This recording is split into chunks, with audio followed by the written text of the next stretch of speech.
Hi மக்களே, இன்னைக்கு நான் ஒரு சில ஐட்டம்லாம் காமிக்க போறேன். அதுல ஃபர்ஸ்ட் ஒன் வந்து ஜூடியோல வாங்கின மேக்கப் பவுச் இது அண்ட் பாடி மிஸ்ட். இது பார்த்தீங்கன்னா 199. வாசனை செம்மையா இருக்குங்க. நல்லா இருக்கு. அப்புறம் வந்து 24 hours வருமானு எனக்கு தெரியல.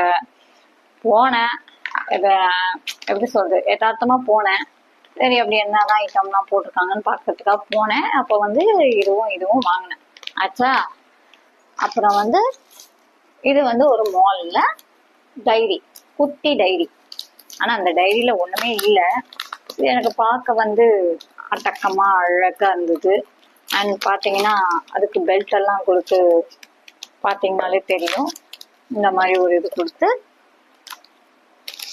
இது ஒன்று வாங்கினேன். இதோட ரேட் பார்த்தீங்கன்னா 149. வாரல்ல வாங்கினது. இது வந்து குறிஞ்சி மெட்ரோ பஜார். அண்ட் இது பார்த்தீங்கன்னா மீஷோல வாங்கினது. இது இந்த டைம் ஊருக்கு போனேன் இல்லையா, அப்போ வந்து இந்த மேக்கப் பவுச் நான் எடுத்துட்டு போனது. இதுல வந்து ஒரு சில 2 ஐட்டம் வந்து அங்க போயிடுச்சு, கோயம்புத்தூர் போயிடுச்சு. மற்றதெல்லாம் பார்த்தீங்கன்னா என்னோட மேக்கப் கிட்டு தான் வழக்கம் போல. பான்ஸ் இது, அப்புறம் ஜூடியோ இது, அப்புறம் வெஸ்ட் சைட்ல வாங்கினேன் என்ன சொல்றது SPF cream, studio best protect cream, sun protect cream. நான் எங்கே போனாலும் மாய்ஸ்சரைசரும் ஃபேஸ்க்கு உண்டான சன் ப்ரொடெக்ட் ஒரே இதில் இருக்க மாதிரி தான் வாங்குவேன். நிறைய க்ரீம்லாம் நான் போட மாட்டேன். ஃபங்க்ஷனுக்கு மட்டும்தான் ஃபேஸஸ் கனடா, நேவி அது மாதிரி போடுவேன். ஓகே. அண்ட் 4ஆவதா வந்து இது மீஷோல. இது வந்து 649 ஒன்லி. இது டாப்பு, இதுக்கேற்ற மாதிரி பேண்ட்டு. எனக்கு இந்த கலர் ரொம்ப பிடிச்சிருந்தது, அப்படியே அட்ராக்டிவாக இருந்தது. இது வந்து தீபாவளிக்குன்னு நான் வாங்கியிருக்கேன். பட் இது எதுக்குன்றது இனிமே தான் தெரியும். அண்ட் இது வந்து பாஸ்போர்ட்டு இதெல்லாம் வைக்க, ஐடி கார்டு எல்லாம் வைக்கிறதுக்காக ஆன்லைனில் தான் வாங்கினேன். இதுவும் எனக்கு ரொம்ப பிடிச்சிருந்தது, அடக்கமாக இருந்தது. இதில் பார்த்தீங்கன்னா என்னோட இது எல்லாமே நான் இதில் தான் வச்சுருக்கேன். அப்புறம் இதில் கேஷ் கூட இதில் வச்சுக்கலாம். நான் பைசா வைக்க முடியாது.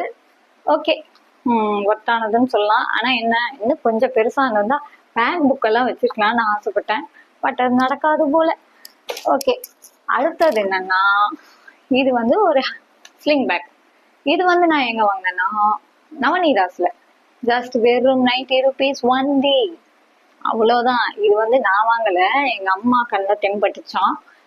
வாங்குனாங்க அவங்க கூட போகும்போது. அதனால நான் வந்து அவங்க சொன்னாங்களேன்னு வாங்கினேன். அண்ட் இது ஒரு காட்டன் சுடி. இது ரெடிமேடு. நல்லா பாருங்க, ரெடிமேடு, பியோர் காட்டன். 500 தான். ஸ்டிச்சிங்லாம் இருக்கு. வெறும் 500. இது வந்து எஸ்டியில் வாங்கினேன். ஆமாம், எஸ்டியில் வாங்கினேன். இதை வந்து காணும் வாங்கின நாள்லேருந்து வாங்கி எங்கே வச்சனே தெரியாமல் தேடிக்கிட்டு இருந்தேன். இப்போ அகஸ்மாத்தான் தேடும்போது இது கிடச்சிது. சரி, சம்மர் இதப்போ போட்டுக்கலாம், வின்டருக்கும் போட்டுக்கலாம், நல்லா இருக்கும், பியோர் காட்டன். ஸோ ஃபஸ்ட்டு நான் இப்போதாங்க ரெடிமேடில் வாங்குறேன் காட்டன்ட்டு. இதுவும் அந்த எல்லோ கலரும் ஃபஸ்ட்டு இப்போ தான் வாங்குறேன். ஏன்னா என் உடம்புக்கு வந்து செட் ஆகாது. நான் மோஸ்ட்லி வந்து டாப்ஸ் தான், லெக்கின்ஸு, டாப்ஸு, வந்து பட்டியாலா, எப்படி சொல்கிறது, பலூசாலாம் போட மாட்டேன் மோஸ்ட்லி. லெகின் கூட எனக்கு கொஞ்சம் கம்ஃபர்டபுளாக இருக்கணும், அன்கம்ஃபர்டபுளாக இருக்கக்கூடாது. ரொம்ப டைட்டாகவும் போட மாட்டேன் லெகின்னு. அப்புறம் வந்து இப்போல்லாம் பார்த்தீங்கன்னா பாக்கெட் வச்ச லெகின் தான் போடுறேன். அது பிராண்டட் தான் நான் போடுறது, காஸ்ட்லி தான். பட் பியூர் காட்டன் தான் நான் போடுறது. என்ன சொல்கிறது, கொஞ்சம் ஒர்த்தானபுளாக தான் நான் எப்போவுமே போடுவேன். இந்த டாப்ஸில் கூட 3 டாப் 500 ரூபா, 4 டாப் 500 ரூபான்னு மக்கள்லாம் ஓடுறாங்க. அதுக்கெலாம் நான் போக மாட்டேன். அதில் கூட எனக்கு வந்து ஒர்த்தபுளாக இருந்தால் தான் நான் போடுவேன், இல்லைன்னா நான் போட மாட்டேன். மோஸ்ட்லி பார்த்தீங்கன்னா என் டாப்பெல்லாம் பார்த்தீங்கன்னா சீப் ரேட்டில் இருக்க மாதிரி இருக்கும், கொஞ்சம் ஹை குவாலிட்டியாக இருக்கும். நான் அப்படி தான் பார்ப்பேன். மோஸ்ட்லி வந்து ட்ரெஸ்ஸஸ்லாம் வந்து ஒரு சில ப்ராடக்ட் தான் ஆன்லைனில் வாங்குவேன். நான் எல்லாமே ஆன்லைனில் வாங்க மாட்டேன். ஒரு சில ப்ராடக்ட் எல்லாமே, மோஸ்ட்லி என்னோட ட்ரெஸ் எல்லாமே நான் சென்னையில் தான் வாங்குவேன். இங்க நான் வாங்கவே மாட்டேன் திருச்சியில. ஆஹா, அது என்னதான் நீங்க எந்த கடைக்கு கூட்டிட்டு போங்க எனக்கு சாட்டிஸ்ஃபேக்ஷனே ஆகாது. அப்புறம் வந்து இதோட இந்த வீடியோ முடிச்சுக்குவோம். ஓகேங்களா? மீண்டும் அடுத்த கண்டென்ட் ரெடி பண்ணணும். நம்ம 15ஆம் தேதியிலேருந்து சொல்லியிருக்காங்க. அதான் என்ன பண்ணலாம் அடுத்தடுத்து அப்படின்னு யோசனை பண்ணிட்டு இருக்கேன். எனக்கு என்னமோ நான் யூடியூப் சேனல் ஆரம்பிச்ச நேரமே சரியில்லை போல இருக்கு. நான் ஆரம்பிச்ச நேரமா இப்படிலாம் வரணும் ஐயோ அப்படின்ற மாதிரி ஆயிடுச்சு. ஸோ முயற்சி பண்ணுவோம். எத்தனை நாளைக்கு பார்ப்போம். கடவுள் என்ன நினைச்சிட்டு இருக்காரோ அது பிரகாரம். இப்ப நான் அந்த ரித்தன்யா வீட்டுக்கு போயிட்டு வந்ததுலங்க எல்லாம் ஏரியாக்காரவங்களாம் கேட்குறாங்க, எப்படிங்க இவ்வளவு தைரியமா போனீங்க? எங்களுக்குலாம் உங்க வீடியோ பார்த்தோன்னே கொலை நடுங்கிடுச்சுங்க அப்படின்னு. ஏன் என்ன பயம்? இல்ல எப்படி இவ்வளவு தனியா போயிட்டு வந்தீங்க அப்படின்னாங்க. எனக்கு ஒரு பயமும் இல்லை, நான் யாருக்கும் பயப்பட மாட்டேன். பேசிக்கலி நான் வந்து எங்க அம்மா வந்து மிலிட்ரியோட ஃபேமிலியில இருந்தவங்க, அதே தைரியம் எனக்கு இருக்கு. ஸோ பயம்னா நான் என்னன்னே தெரியாம வாழ்ந்தவன், அப்படிதான் நான் இருக்கிறேன். ஆனாலும் உங்க அம்மா இவ்வளவு தைரியமா பயம் இல்லாம அனுப்புறேன். எங்க அம்மா கிட்டே கேட்டிருக்காங்க பல பேர், அவ ஏன் பொண்ணு தைரியமா போயிட்டு வந்துருவா சமாளிப்பா அப்படின்னு சொல்லி எங்க அம்மா வந்து எல்லாருக்கிட்டையும் சொல்லியிருக்காங்க. இன்னைக்கு அதெல்லாம் காதால கேட்கும்போது எனக்கு ரொம்ப பெருமையா இருந்துச்சு. ஏரியாக்காரங்களாம் பார்த்து ஹலோ யூடியூபர் ஹலோ யூடியூபர் அப்படின்றாங்க. எனக்கு சிரிப்பா இருந்துச்சு. ஏங்க சும்மா இருக்க மாட்டீங்களா? ஏதோ நம்மளும் பொண்ணு தானே, அவளும் அந்த மாதிரி பொண்ணு தானே, பார்க்க போனால எனக்கு ஒரு தப்பும் தெரியல. நான் என்ன கொலகார வீட்டுக்கா போனேன்? அந்த பொண்ணை போய் துக்கம் விசாரிக்க போனோம். மானமுள்ள எந்த பொண்ணா இருந்தாலும் அப்படிதாங்க செத்து போவாங்க. அந்த புள்ள வந்து பாவம், அவன்கிட்ட ரொம்ப சித்திரவதையை அனுபவிச்சிருக்கு. அதை வந்து வாய் வார்த்தையா என்னாலும் சொல்ல முடியாது. ஏன்னா ஒரு சில விஷயம்லாம் வந்து பர்சனலா இருக்கிறது தான் நல்லது. ஏன்னா நான் போய் அங்க நேர்ல பார்த்ததுனால நான் சொல்றேன். ஏதோ சொல்ல முடியுமோ அதுதான் நம்ம சொல்ல முடியும். சொல்லக்கூடாது, என்ன பண்றது? இதையே நான் இப்ப சொல்லக்கூடாது. வேற என்ன சொல்றதுன்னு தெரியல. அந்த பொண்ணுக்காக நம்ம எல்லாரும் பிரார்த்திப்போம், அவ்வளவுதான் நம்மளால முடியும்.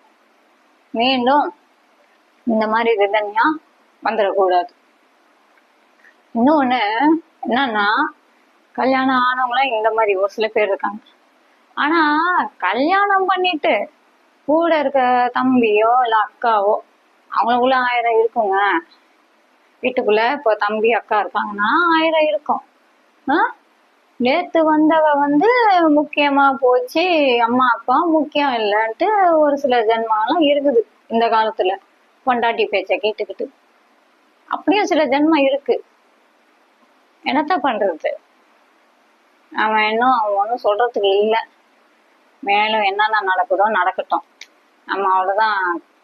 எதுக்கு நம்ம கவலைப்படுறது? கவலைப்பட்டு நம்ம உடம்பும் போகுது. அதனால வந்து இப்போதைக்கு நான் எதுவும் சொல்ற மாதிரி இல்லை. எங்கேயோ ஆரம்பிச்சு எங்கேயோ அந்த டாபிக்கை முடிக்கிறேன். எனக்கு வந்து ஒரு சிலர்லாம் வந்து வெளியில சொல்லணும்னு தோணுது, சொல்ல முடியாம நான் வந்து புழுகிட்டு இருக்கேன். இதுதான் உண்மை. சரி, எப்பவுமே வந்து யூடியூப் சேனல்ல பர்சனல் விஷயம்லாம் நம்ம வந்து வெளியில பேசக்கூடாது. பேசணும்னா அது நமக்கே வினையாயிடும். ஏன்னா வந்து இது வேற, லைஃப் வேற, அப்படிதான் நம்ம எடுத்துக்கணும். ஸோ கடவுள் வந்து நமக்கு நிறைய தெம்பை கொடுக்கணும். எல்லாரும் சேர்ந்து பிரார்த்தனை பண்ணுவோம். இனிமேலாவது நம்ம எல்லாரும் நல்லா இருக்கணும், கடவுள் வந்து நமக்கு எந்த குறையும் இல்லாம பார்த்துக்கணும், அப்படிதான் நம்ம பிரார்த்தனை பண்ண முடியும். கோவப்பட்டு இனிமே எதுவும் ஆக போறதில்லை, அப்படிதான் எனக்கு தோணுது. ஓகே ஃப்ரெண்ட்ஸ், நிறைய பேர் பார்க்குறீங்க, சப்ஸ்கிரைப் பண்ண மாட்டீங்க. அப்புறம் வந்து எப்படி சொல்றது, லைக்கும் போட மாட்டீங்க. வாட்ச் பண்றேங்க, எனக்கு சிரிப்பும் வருது, சிரிப்பை அடக்கவும் முடியல. என்ன சொல்றது, லைக் பண்ணுங்க, ஷேர் பண்ணுங்க, நீங்க கமெண்ட் பண்ணுங்க, பண்ணாம போங்க, அது எனக்கு தேவையில்லை. மறக்காம பெல் ஐக்கானை டிங் டாங்னு ப்ரெஸ் பண்ணிட்டு போங்க. Until then, bye from Indrasena signing off. Bye.